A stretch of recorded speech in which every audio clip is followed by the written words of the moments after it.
This podcast contains murder and mayhem, guts and gore, adult language, and sexual content. Exactly what you came here for. All the listener discretion is advised. Welcome. I am your Mistress of the Macabre, Sarah Tierra. Grab your Ouija board, light the candles, and grab your jar of human teeth because you and I are going to escape for a bit. Pour yourself a cocktail, pull the window shades closed, and find a cool, dark, quiet place. Because right now we delve into the macabre.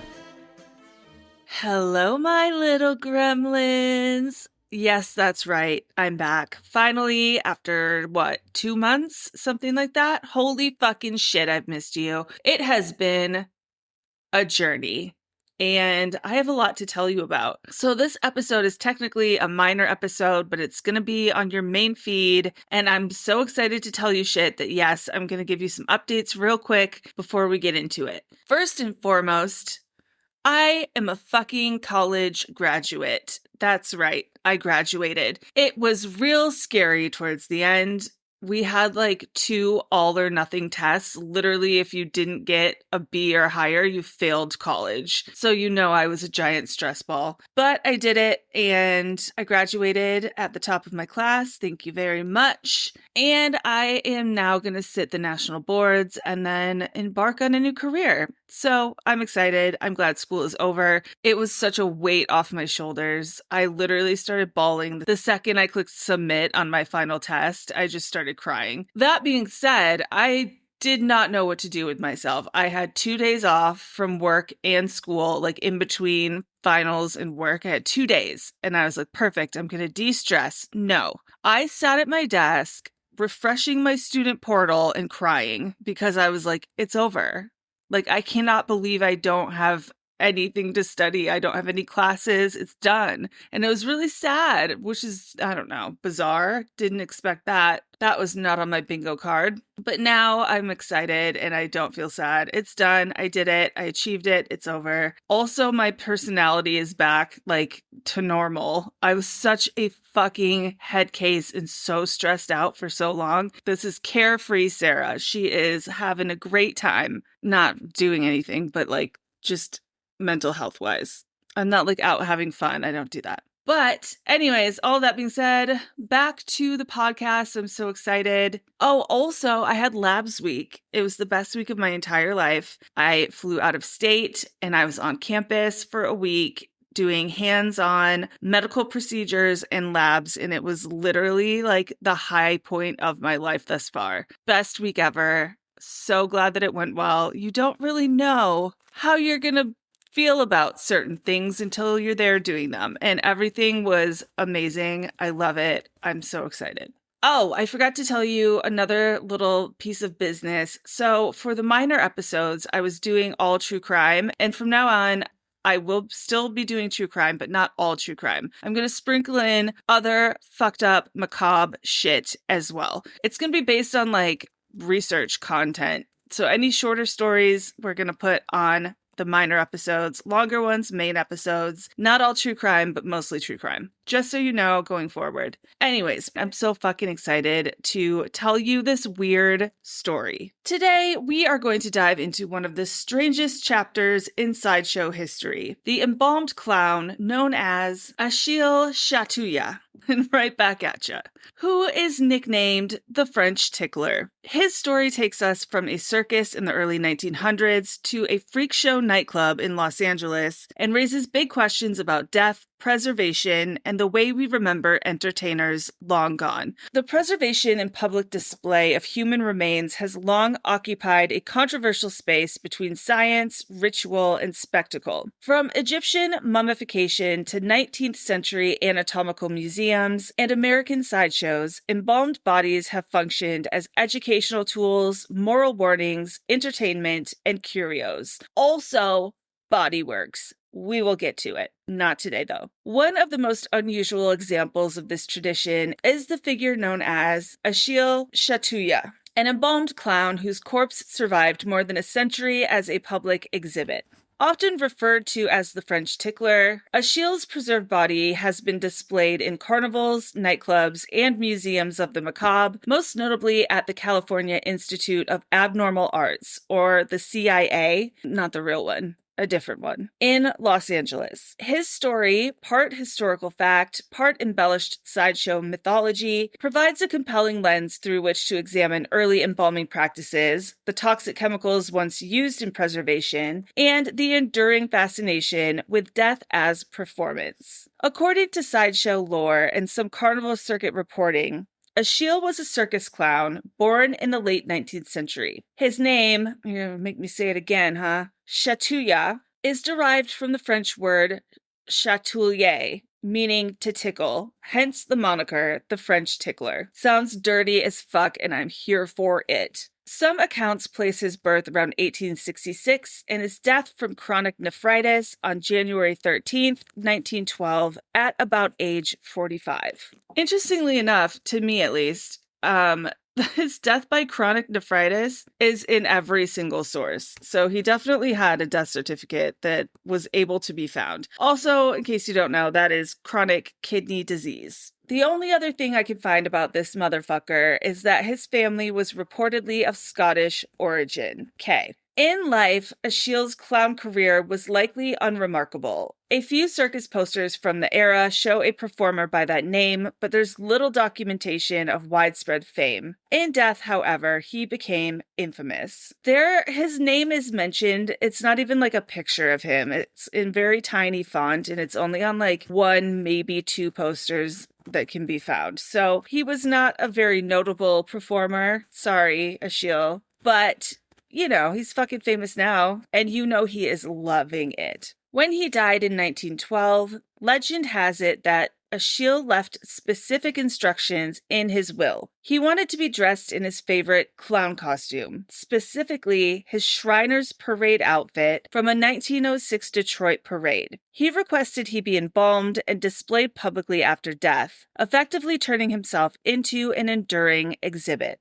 Achille's last wishes also seem to have included being made up in his favorite clown makeup as well. It is said that his family carried out these wishes, dressing him in his Shriner's Parade outfit and applying his makeup with care. The authenticity of this alleged will remains uncertain. Some historians and collectors suggest that the story may have been invented to legitimatize the display, a common practice in carnival culture. An alternative explanation holds that the body was unclaimed and subsequently sold by a funeral home to a showman, with the narrative constructed later for promotional purposes. Regardless of consent, the corpse ultimately became a commercial object, traveling through sideshows and private collections for decades. Honestly, back in the day, would they maybe have sold a body if they didn't receive payment for their services? And sold it to a circus? Yeah, I would say probably. And would that circus then make up a very, very, very compelling story about the body and travel around with it? Yes, I also think yes. I'm guessing that the sideshow people might have dressed up the corpse and put the makeup on him, and it wasn't his family, but we don't know.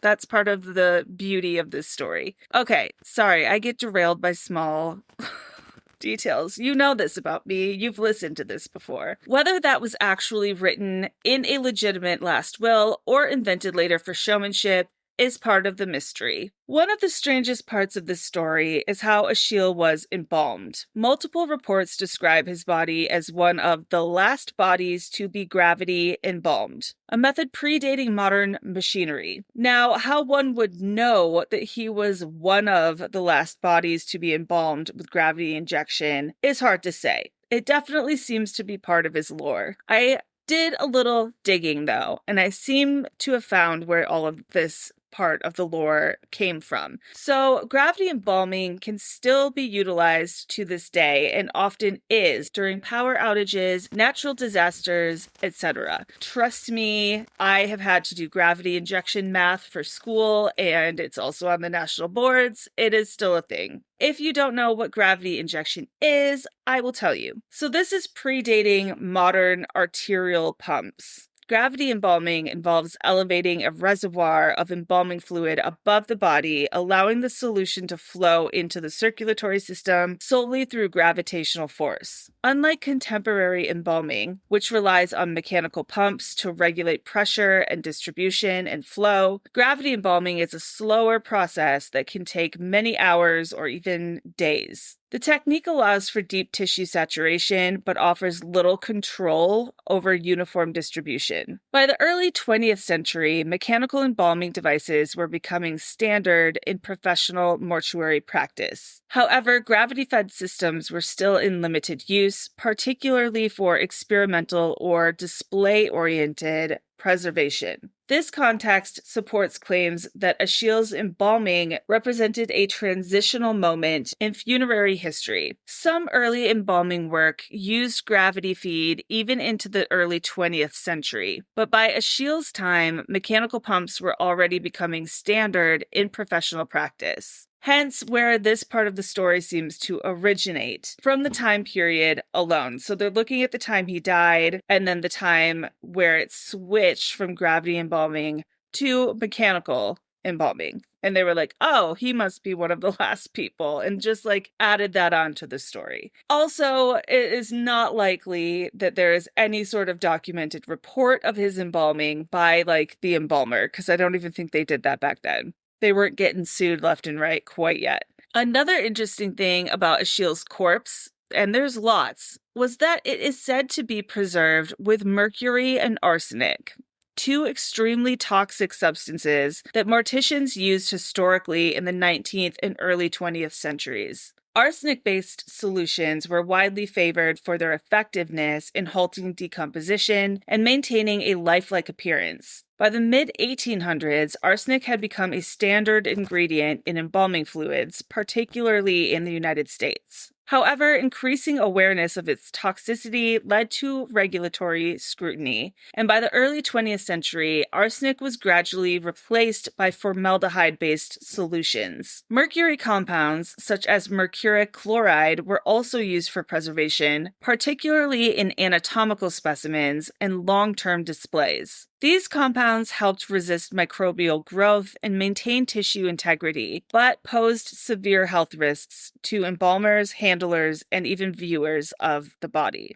Residual mercury remains dangerous indefinitely, making preserved bodies like Achilles a potential biohazard. Both of these heavy metals can remain in embalmed tissue indefinitely, which is why reports about Achilles' body note that he is in a glass-paneled, hermetically sealed casket and caution opening it. But, okay, so now he's embalmed with a bunch of poison. This is just the start of Achilles' adventures. Where Achilles ended up next is a little hazy, but we know for sure that his casket was not interred. Some people believe the corpse was acquired by the way of an unpaid funeral home, which then sold the remains to a circus owner. Another source, however, says that he was stored at a circus ranch house. What the fuck that is, I really don't know, but I want to go to one. And it is said that his family put his body at a circus ranch house and then visited it, but not very often. In 1996, a family member decided to give Achilles' body to the California Institute of Abnormal Arts so he could be visited and seen more often. So in this story, Achilles' last wishes were to be embalmed and displayed publicly in all of his clown regalia. And his family half fulfilled the wishes, right? He's embalmed, he's got his regalia on, but he isn't displayed. He is sitting in some dusty-ass fucking ranch house. And allegedly now his remains were forgotten about, for the most part, for 90 years, until they were rented to a man named Carl Crew. Listen, the very first thing I'm thinking is, how does one rent an embalmed poison clown corpse? How the fuck did this come to be? Well, listen, I'm gonna fucking tell you all about it right now. In 2002, Carl Crew received a phone call. Quote, "This attorney friend of mine called me up one day on a speakerphone with all his lawyer pals around and goes, 'Carl, how would you like to lease a dead clown?' I said, "Are you kidding?" Of course. All the other attorneys just roared with laughter. It took like 4 months to get the paperwork done, but now I have him for 6 months. I won't tell you how much it cost me, but it wasn't cheap. End quote. That is what Carl Cruz said about how he came to procure this corpse. He also said, quote, "A family came through and they were talking about their circus ranch, which houses all these crazy things. One of them was a relative on display. Since they were always away from the ranch and their relative never really got to be shown, I told them, bring him down. And they did, 21 years ago. Now they come back every year and we do a memorial service for Achille Chatouilla." End quote. Okay, so the family owns this circus ranch house, which is full of a bunch of circus shit. I did read in one source that was not very reliable that the family was a band of gypsies that all were involved with the circus. I know I'm probably not allowed to say that G word. What's PC for gypsy? Listen, I'm quoting a source though. That is not my word. I just can't think of a different word. Anyways, okay, so then they finally come to bring this body to Carl Crew, who is like, fuck yeah, I will pay you. I want this poison clown. In the late 20th and early 21st centuries, Achille's corpse found its most famous home in the CIA in North Hollywood, California. The CIA mixed live music, sideshow performance art, freak show curios, and oddities. Over the past 30 years, the CIA maintained its status as the only live forum where on any given night, the stage performance was secondary to the venue itself. The 5,000 square foot space was decorated from front to back like a kaleidoscopic carnival and served primarily as a museum of ghastly oddities. Outside, a courtyard housed a full-size theater screen showing one of an endless selection of clips from vintage B horror movies. The Gallery of Curiosities alone was well worth the price of admission on a Friday or Saturday night. Human fetuses in jars, a preserved severed arm, Fiji mermaids, you know, that thing where the top half is a deceased monkey and it's sewn to the bottom half of a large fish. The main attraction of the tour was Achille himself, displayed in his transparent coffin. Lying with hands folded in a hermetically sealed glass case right in the walkway into the venue was the body of Achille. Achille became one of the Institute's most recognizable attractions. Visitors encountered the embalmed clown not as a hidden artifact, but as an intentional spectacle, an object meant to provoke curiosity, discomfort, and reflection. Crew displayed the coffin underneath a metal cage so that people couldn't fuck with it and break the glass, which is smart. So originally, Crew rented this corpse for 6 months. However, this turned into years because Achille's family, if this story is true, never returned to collect it. During this time, several doubts were raised about the authenticity of the body. Certainly the corpse looked quite real, even the nose hairs were visible. But after all, this being Hollywood, it could have very well been a clever hoax. It's known that many of the objects exhibited at sideshows were gaffes, fakes created specifically to shock the audience. I'm gonna tell you, this shit is not fake. That is a corpse. I can tell you that, because I'm a mortician. Okay, so now I want to tell you just a little bit about Carl Crew because this guy is a fucking trip. Crew boasts one of the most interesting resumes in Hollywood. In the early 80s, he worked as an embalmer in Marin County, where he would meet his future business partner, Robert Ferguson. The two quit embalming to open an antique shop in Haight-Ashbury. In 1987, he starred in the cult classic movie Blood Diner, and his IMDb page displays his semi-regular work as an actor, writer, and producer. But for the past 30 years, his true calling has been modern-day carnival barker, affectionately known by his moniker, the Barnum of Burbank. Crew's life was steeped in oddity from the very beginning. His uncle, Jerry Crew, is the man who brought the Bigfoot myth into American popular culture in 1958. He was the fucking guy that discovered, with fucking air quotes, the footprints and made plaster molds out of the alleged footprints of Bigfoot That whole story, that was his uncle. And also that guy is a giant fucking liar and has been called one for decades now. He made that shit up. But anyways, that's his family member, and that is fucking amazing. The CIA operated from 2001 until its closure in 2022. How I've lived here for 20 years and never went to that place, I don't know, but now it's closed and I'm very sad. In July of 2022, the club's owners announced that they were closing the venue partially due to financial struggles related to the COVID-19 pandemic. When the CIA closed, its collection was auctioned and sold. Among the items was the embalmed body of Achille. According to multiple sources, the corpse was purchased by a private anonymous buyer along with other unusual objects from the CIA's collection. What this buyer intends to do with such a macabre object is unknown and has not been publicly documented. Public records do not disclose the buyer's identity or intentions, and the current location of the corpse remains unknown. The sale highlights unresolved ethical questions surrounding ownership of human remains, particularly those preserved under outdated and hazardous methods. While legal frameworks vary, the commercialization of preserved bodies continues to challenge modern standards of dignity, consent, and public health. Of course, this is a detail that I'm stuck on. I need to know who the fuck bought this clown.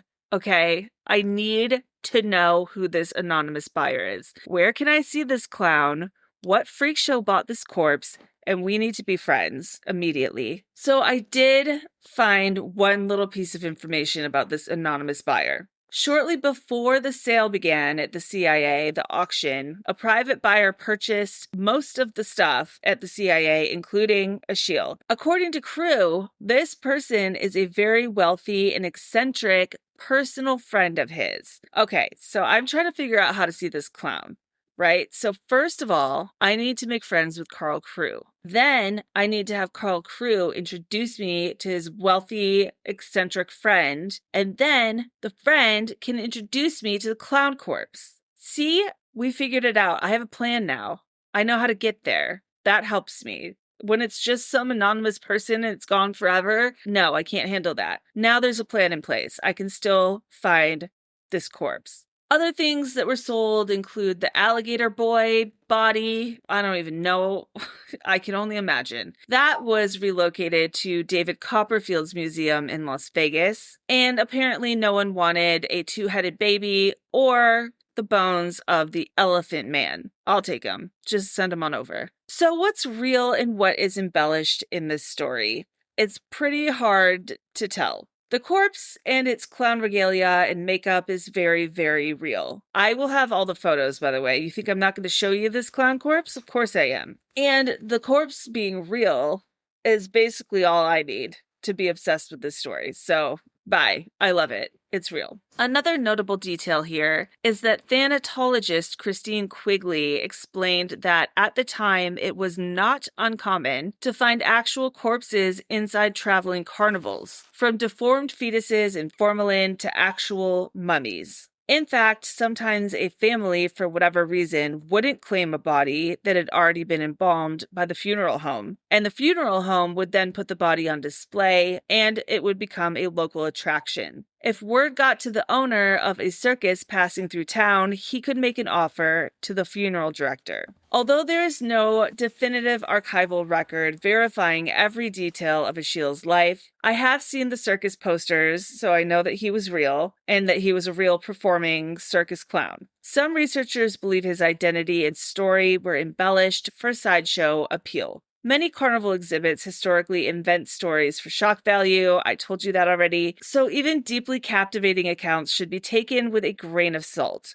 But Achille's story persists in oddity lore and was real enough to attract visitors for decades. Another little tidbit that I wanted to tell you is that according to Carl Crew, it would have been too dangerous to open the coffin to inspect the body because of the extremely toxic materials used to embalm it. For this reason, he had also decided to place it inside of a cage, fearing someone would break the glass. Years later, Crew claimed to have personally examined the remains wearing a gas mask. saying, quote, "Oh, he's real all right, just a little skin slippage between the thumb and forefinger, but otherwise he's in pretty good shape," end quote. And again, in case you forgot, this man used to be an embalmer, so pretty sure I believe him on whether that corpse is real or not. There is one other person that seriously doubted if this corpse was real. And I'm going to read you a little snippet of an article. This article was written by Stephen Lemons for Salon magazine. And Stephen is friends with Carl Crew and attended one of the annual funerals for Achille. Quote, "I could find nothing online about Achille, so I pushed Crew for some corroboration. It came in dribs and drabs. Nothing incontrovertible, of course, but enough to make me think that Crew had perhaps produced the genuine article. There were photos said to be of Achille when he was alive, and a ragged blue turn-of-the-century poster for the Great London Circus at Madison Square Garden with Achille's name on the bill. Finally, Crew came through with the photocopy of a death certificate stating that Achille Chatouilla was a retired clown born February 3rd, 1866, and who died of chronic nephritis on January 13th, 1912. Crew asked me not to reveal where Achille died or the name of his parents, listed as immigrants from Scotland on the death certificate. Achille was not the clown's birth name, and supposedly his descendants, who live on a ranch near Yosemite, wish to remain anonymous. But the death certificate and the rest of it could be forgeries. I remained unconvinced. "You still think it's a hoax?" asked Crew. "What do you want me to do, slice it open like a pumpkin for you?" Actually, yes, but since Crew says the body was embalmed in mercury, arsenic, or a combination, the pumpkin slice would likely prove lethal. I contacted Christine Quigley, author of several books on death. More likely than not, it's a preserved body, because it would be harder to fake something like that than it would for it to be real. What's most unlikely are the stories behind these kinds of cases. Now, I've never heard of this particular mummy, but generally I've found that the stories tend to be fabrications because they're in the carnival circuit. Sometimes carnies bought these mummies from the local funeral home director, who kept them for years hoping the family would claim them. It doesn't happen anymore, but they used to over-embalm these bodies. That's why they lasted so long. Quigley says that often the bodies became local attractions which people would visit on Halloween, for instance. A carnival operator would come through town, hear of the body, and make the funeral director an offer. The corpse then became part of the traveling roadshow, with an outlandish legend concocted to draw in a paying crowd. Sometimes the mortuaries held on to them. There's one case of a funeral home out in the Midwest which still has the body of this guy, George Stein, who died in the 20s. In fact, they moved recently and took the body with them instead of interring him, says Quigley. Quigley explains that though the retail sale of corpses no longer occurs legally, there's nothing necessarily illegal about having one in your possession. Though funeral homes have guidelines to follow, the law regarding what you can and can't do with human remains can be a gray area. Quigley cited several cases where human remains were used as sideshow attractions. We know about the $6 million man in Long Beach, California. That is the one the TV crew discovered in a fun house that they were filming at, and it was used as part of an attraction, and they went to move it, and the arm fell off, and it was an actual arm. You know what I'm talking about? You know that story, right? Everyone knows that, right? No? I don't know. Then there's also someone named Marie O'Day, cute name, whose body was supposedly preserved naturally in Utah's Great Salt Lake. A murderess named Hazel Ferris is on display in Alabama, and somewhere out there is a corpse with one gold tooth known as Gold Tooth Jimmy. Then the author of this article, Stephen, he talked to a sideshow operator named Jeff Murray, who, along with his wife, Sue, has operated sideshows for the past 20 years throughout the United States. His company is based in the Yosemite area, not far from the circus family that was related to Achille. This guy Murray claims that while on the sideshow circuit, he ran across a member of this family who tried to sell him the body. Quote, they're basically a gypsy family, Murray says of the clown's caretakers. I don't even know their last name, but they've been around for years. He then says he knows the son, his name is Danny, and Danny's wife is a palm reader for the circus, and she had a booth near his booth. He also says, this is so funny to me, he mentioned this stiff they had, but I wasn't that interested. Okay, you really missed out on something there, kid. He then says, see, we used to have a show of two-headed babies. Real ones preserved in formaldehyde, but a lot of showmen started to get busted for transporting them across state lines, so we sold them all to collectors. So when he started talking about this dead body, I had no interest at all because I had just gotten rid of the ones we had. He also tells the author that he's encountered many bodies during his travels and had no reason to doubt that they were real. He even saw Gold-Toothed Jimmy back in the day. And he also says he saw shrunken heads and pickled babies. He's had a life. I want to talk to him. He knows the whole history of Marie O'Day and can relate in minute detail other cases of sideshow mummies. I thought it was a little strange that they had a dead body, but they said it was a family member, and of course you never know with gypsies. Again, I didn't say that. That's not my word, and I didn't say that. It could be one of those situations where they ended up with this body somehow and made up a story to go along with it, Murray says. Taking into account what Murray and Quigley have to say, as well as the condition of the body itself, the way it's dressed, and the documents that Crew has for it, I lean towards accepting the artifact as authentic clown carrion, even if part of the clown tale turns out to be myth. Fortunately, Crew says forensic science may be the final judge. He's been approved by the producers for National Geographic's TV show Mummy Roadshow, who want to x-ray the corpse. Right now, it's up to the family to decide. End quote. Ashiel's tale sits at the intersection of circus history, death culture, and the human fascination with the macabre. Whether you see him as a real historical curiosity or a pulpy sideshow myth, his corpse, embalmed with hazardous materials, dressed in clown garb, and exhibited for years, raises enduring questions. What does it mean to perform in death? At what point does preservation become spectacle? Why are we drawn to the stories of those who refuse to be buried quietly?